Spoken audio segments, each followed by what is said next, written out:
Hello and welcome to another Wednesday evening chat with Louise. So, what are we going to talk about this evening? Listening. And what spurred it on was I'd asked somebody to do something for me and they hadn't listened and they'd done it wrong. And I got really a bit frustrated for a little while about it.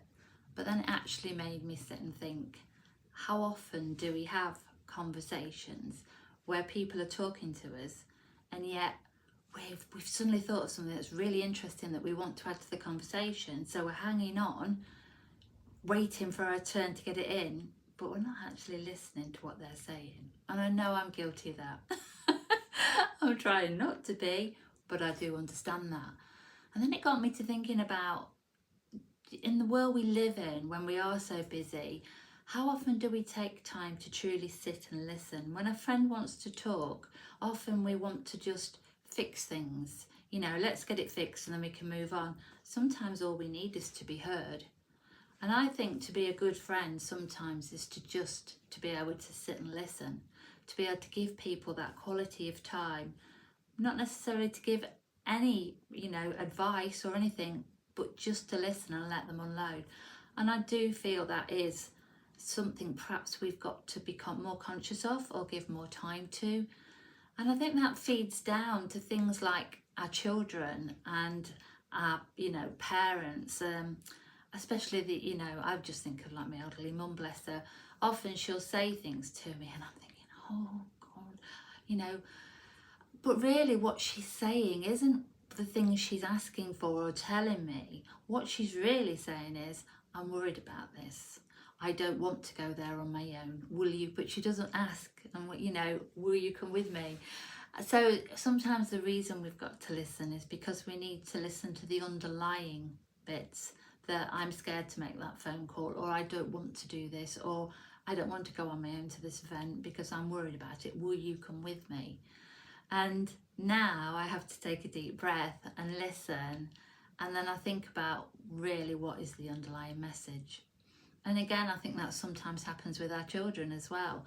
The fact that they are wanting to say something and can be perhaps a bit off with us, and it's probably nothing to do with what we're saying. So not only are we listening with our ears, but observing and looking for body language as well.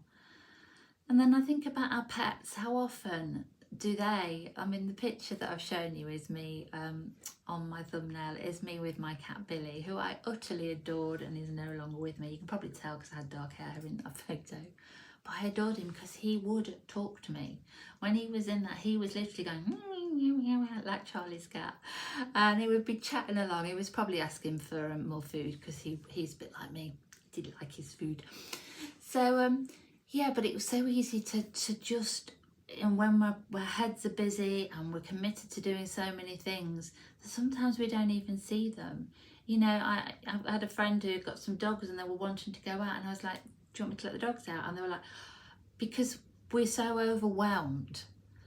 And I think we're so used to looking at things online, the irony. But again, so much insular in our own little worlds, and we're looking at those things, and often we can be doing that. We can be on our phones, watching TV whilst doing something else at the same time. So we're always trying to layer different jobs, multitask, but do we actually give our attention to any of those things? So when I look at other people as well, sometimes I forget that when I don't think they're listening to me, perhaps their hearing's not as good as they want to tell you. Some people don't want to admit that they can't hear, and that you need to be clear and enunciate well and look at them straight, because I do believe that people with a problem with hearing sometimes learn to lip read without actually realising they're doing it. So again, it's that, don't they ever listen? Actually, is it because they can't listen? So I'm just trying to be a bit more conscious of this, get my words out, this at the moment, and try and listen to the actual words and be totally focused. It's a bit leading on from the mindfulness, being in the moment. So letting them have 100% of my attention when they're talking to me. And I believe that perhaps if you've got that energy going backwards and forwards, that then they're going to reciprocate in the same way. So this is something I've been looking at, and I also think, how often do I miss out on things that people have told me because, again, my mind was whizzing off, or I was just paying lip service, you know, kind of half listening. So yeah, what is the true message of what people are trying to say to you? So short and sweet today, but I hope I've given you food for thought. And thank you for being here again. I really appreciate it. Bye.